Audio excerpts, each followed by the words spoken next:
자, 이제 채권에 대한 ESG 투자에 대해서 알아보겠습니다. 자, 앞에서 주식 같은 경우는 뭐 액티브, 패시브 이런 식으로 어떤 투자의 전략으로 나눴는데, 채권에 대해서 이 책은 일반 채권과 ESG 채권, 그러니까 채권의 종류에 따라서 구분을 하고 있습니다. 근데 그게 그 뭐 전체적인 걸 이해하는데 좀 더 수월할 것 같아요. 그러니까 일반 채권이라는 거는 기업이 자금을 조달하기 위해서 발행하는 채무증권을 얘기합니다. 보통 회사채 말하는 거죠. 그러니까 기업이 자금이 필요할 때 그냥 대출을 받을 수도 있고 뭐 여러 가지 방법으로 자금을 조달할 수 있는데, 자본시장에서는 주로 증권을 발행해서 자금을 조달하죠. 그때 지분증권 발행하면 그 대표적인 게 주식이고, 채무증권, 그러니까 이자 갚다가 나중에 이제 원금 돌려주는 거죠. 그런 식의 채무증권의 이제 가장 대표적인 게 채권입니다. 흔히 이제 회사채, 회사가 우리 주로 이제 회사를 대상으로 하니까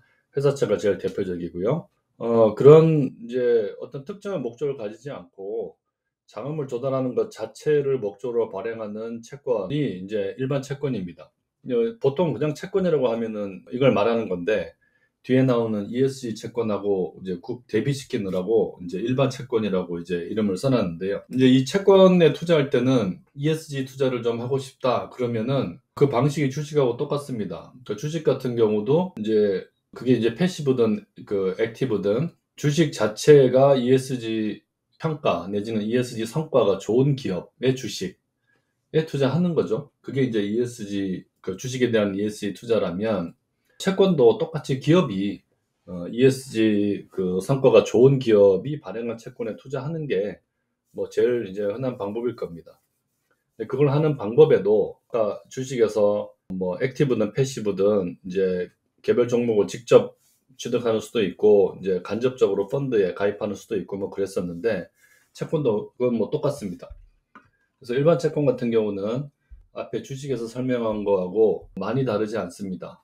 그래서 ESG 성과가 좋은 기업들을 우리가 선별할 수 있다면 그런 기업이 발행한 채권에 주로 투자하는 거죠. 그게 이제 직접 투자고, 그런 투자를 대신해 주는 펀드, 뭐 ETF, 여기서도 ETF가 제일 대표적일 텐데 그런 펀드에 가입하는 게 이제 간접 투자입니다. 근데 이런 이제 직접 투자나 간접 투자가 가능하려면 투자자들이 ESG 성과가 좋은 기업을, 그러니까 ESG 경영을 잘하는 기업을 선별할 수 있어야 되겠죠.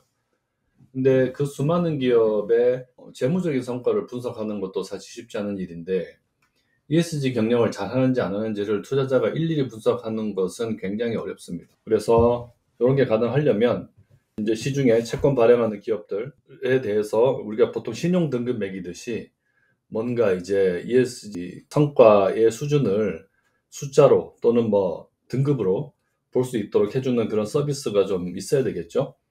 예, 그런 거에 이제 뒷받침이 되면 ESG 성과가 우수한 기업의 채권을 선별해낼 수 있을 겁니다. 이제 그런 방식으로 이제 일반 채권에 대한 ESG 투자가 가능하다면, 주식시장에 없는 채권시장만의 좀 특성으로서 이제 ESG 채권이라는 게 따로 있습니다. 이거는 ESG 성능 또는 뭐 ESG 성과가 우수한 그런 기업이 발행하는 채권을 말하는 게 아니고요. ESG와 관련된 용도로 사용될 것을 전제로 이제 자금을 모집할 때, 이제 그때 발행되는 채권을 ESG 채권이라고 합니다. 이제 흔히 ESG 채권이라고 요새 많이 부르는데, 보통 공식적인 이름은 이제 지속 가능 채권 또는 지속 가능성 채권 뭐 이렇게, 그러니까 Sustainability Bond라는 이름이 좀 더 널리 쓰이고 있습니다. 그러니까 이거는 방금도 말씀드렸지만, 예를 들어서 뭐 그 기업 자체가 ESG 그 경영을 잘하는 기업이냐 이런 게 아니고요.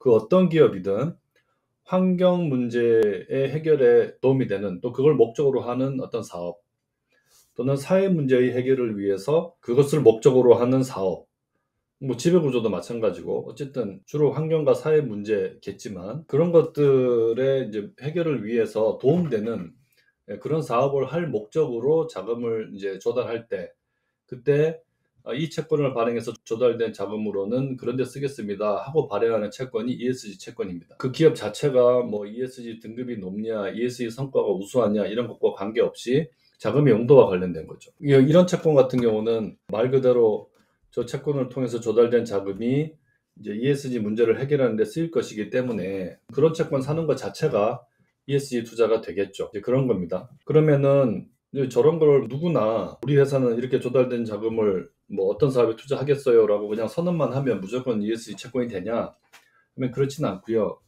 그래도 좀 공신력 있는 기관이 실제로 이제 그런 사업에 쓰일 건지 확인도 좀 하고 사후적으로 조달된 자금이 그런 데 쓰였는지 검증도 좀 하고 뭐 그렇게 해야 이제 채권이 ESG 채권으로 이제 시장에서 계속 인정받을 수 있을 거잖아요.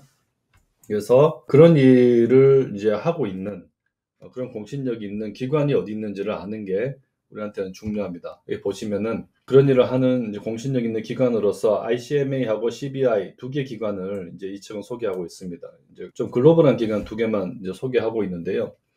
우선 ICMA는 이제 International Capital Market Association의 약자입니다.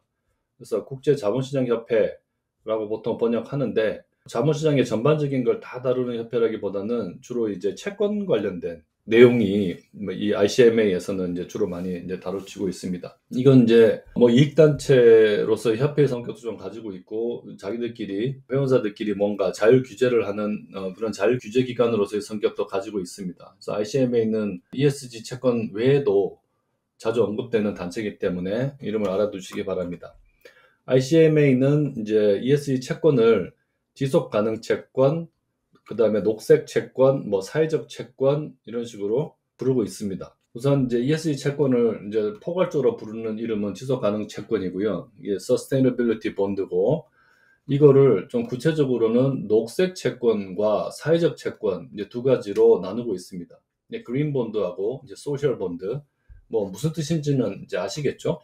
그 다음에 환경 문제와 사회 문제 둘 다 관여되는 그 복합적인 성격을 갖고 있는 그런 채권은 이제 지속 가능 채권이라고 이제 부르기도 하고 뭐 그렇습니다. 그래서 이 채권들은 말씀드린 대로 저렇게 조달된 자금의 이제 용도가 이제 어떻게 되느냐, 그리고 잘 집행되고 있느냐 이런 것들에 대한 검증을 통해서 녹색 채권이다 또는 사회적 채권이다, 지속 가능 채권이다 하는 이제 레이블이 붙게 되는 거죠. 그래서 이제 자기들이 어떤 기준을 통해서 이런 것들을 판단하는지 하는 그런 뭐 녹색 채권 원칙 이런 것들이 다 제정돼 있고 공개돼 있습니다.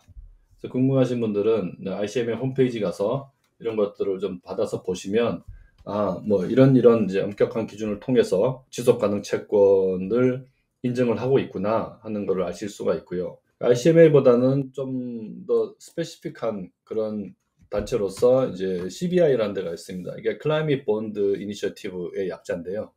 여기에는 환경, 사회 이런 걸 포괄적으로 보는 게 아니라 이제 기후 채권이라는 것을 이제 다루고 있습니다. 그래서 조금 한정적이고 이제 특수한 형태죠. 뭐 어쨌든 저 ICMA하고 CBI라는 두 개의 단체 이름은 좀 기억하시기 바라고요.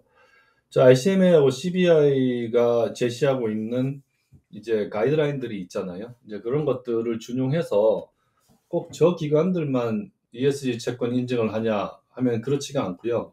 다른 기관들도 많이 하고 있습니다. 이제 국내에서도 이제 그런 걸 하는데 저런 이제 국제적인 단체 외에 지속 가능 채권 또는 ESG 채권 인증 업무를 하는 대표적인 기관들이 신용평가 기관들입니다.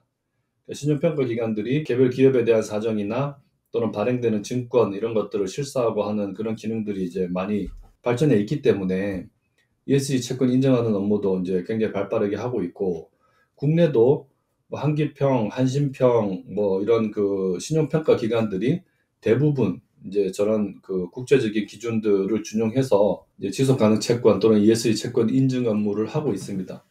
국내에서 현재 발행되고 있는 그런 ESG 채권들은 대부분 국내 기관들의 인증을 받은 것들입니다. 그래서 ESG 채권과 관련해서도 국내에서 뭐 얼마나 ESG 채권이 발행되고 있는지 이런 걸 보여주는 그런 그 사이트들이 있어요.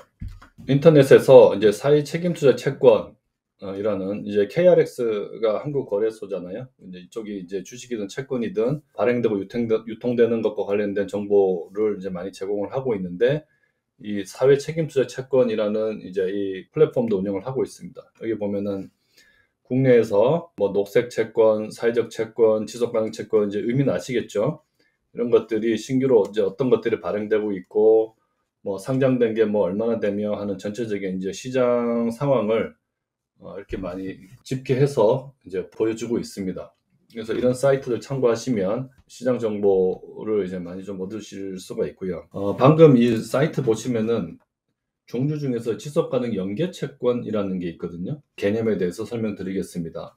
방금 설명드린 것처럼 지속 가능 채권, 그러니까 Sustainability Bond라는 것은 그 본드의 발행을 통해서 조달된 자금이 environmental 또는 social issue를 해결하는 이제 그런 사업에 사용이 돼야 됩니다. 근데 이제 그러다 보면 업종에 따라서는 도저히 그런 사업 할 일이 없는 이제 산업군도 많잖아요.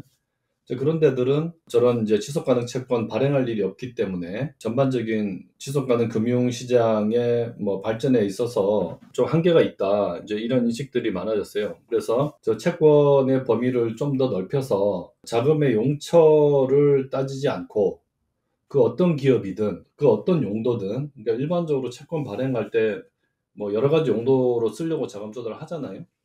뭐 그런 식으로 일단 발행을 합니다. 그러니까 발행을 하되 그 발행하면서 이 기업이 뭔가 약속을 합니다. 우리 회사가 지금 이 지속 가능 연계 채권이라는 걸 발행을 하는데, 우리가 배출하는 탄소 배출량을 몇 년까지 뭐 얼마나 줄이겠다든지 뭐 이런 식의 자기 회사의 ESG 성과 또는 뭐 ESG 경영의 수준을 어느 정도까지 높이겠다 하는 이제 약속을 하는 거죠. 말하자면은 뭐 KPI 같은 걸 하는 겁니다. 그런 걸 이제 선언을 하고 채권을 발행한 다음 잘 달성이 되면은 이제 다행이고, 잘 달성이 되지 않으면 이자율이 올라간다든지 하는 페널티를 받는 뭐 그런 이제 식의 채권, 또는 뭐 달성하면 이제 금융의 조건이 더 좋아진다든지, 그래서 이자율이나 원금 상환과 관련된 여러 가지 재무적인 조건이 그 기업이 약속한 ESG 경영과 관련된 목표 달성과 연동돼 있는 그런 채권을 지속 가능 연계 채권이라고 말합니다. 이제 이런 채권이 개발된 이유는 이제 아까 말씀드린 것처럼 지속 가능 채권 발행할 일이 없는 산업군에 있는 기업들, 뭐 이런 기업들도 활발하게 지속 가능 연계 채권을 발행해서, 그러면은 이제 금융의 조건을 좋게 이제 가져가려면은 ESG 경영을 열심히 할 거잖아요. 그것이 이제 기업의 행태를 변화시키는 데 도움이 된다라고 판단하기 때문에 이제 지속 가능 연계 채권이라는 게 개발된 겁니다. 저건 이제 Sustainability Linked Bond라고 하는데요. 일반적인 지속 가능 채권에 비해서 발행의 주체 풀이 굉장히 넓어지기 때문에 이쪽이 어떤 시장 성장의 가능성이 상당히 큰 영역이다. 뭐 그렇게 말씀드릴 수 있겠어요. 여기 보면은 이제 사실 불과 얼마 전까지만 해도 요 탭이 없었습니다. 우리나라에서 지속 가능 연계 채권 발행 자체가 별로 없었기 때문에. 근데 지금 뭐 녹색 채권, 사회적 채권, 지속 가능 채권, 요거는 이제 요 두 가지를 다 포괄하는 채권이라고 했죠. 그다음에 자금의 용도를 따지지 않고 ESG 경영에 대한 약속, 어떤 지표가, 구체적인 지표가 있어야 됩니다. 기반으로 발행되는 지속 가능 연계 채권 이라는 것도 있다 하는 것까지 이해를 해 놓으시면 좋겠습니다. 이제 이렇게 ESG 채권에 대한 투자는, 그러니까 일반 채권과 ESG 채권 또는 지속 가능 채권 두 가지로 나누어서 설명을 드렸고요. 실제로 우리가 ESG 채권이다 뭐 하는 것과 관련된 통계나 이제 이런 걸 보면 앞에서 말한 일반 채권보다 이 지속 가능 채권 또는 지속 가능 연계 채권, 이걸 말하는 경우가 훨씬 많습니다. 그리고 지금은 우리가 이제 자본시장 중심으로 얘기를 하다 보니 지속 가능 채권, 지속 가능 연계 채권만 얘기했지만, 사실은 뱅킹 분야에서 지속 가능 대출, 지속 가능 연계 대출도 굉장히 활발하게 이루어지고 있습니다. 근데 그게 어떤 개념인지는 이제 설명 안 해도 아시겠죠? 지속 가능 대출은 자금의 용도가 한정되어 있는 대출이고, 지속 가능 연계 대출은 아까 말씀드린 것처럼 자기들의 어떤 서스테이너빌리티와 관련된 목표, 그것을 이제 얼마나 달성하느냐 하고 연동되어 있는 금융의 조건이 그런 대출을 말합니다. 그래서 그런 대출 시장도 이 채권 시장하고 똑같은 구조로 지금 형성이 돼 있다 하는 것까지 이해를 하시기 바랍니다.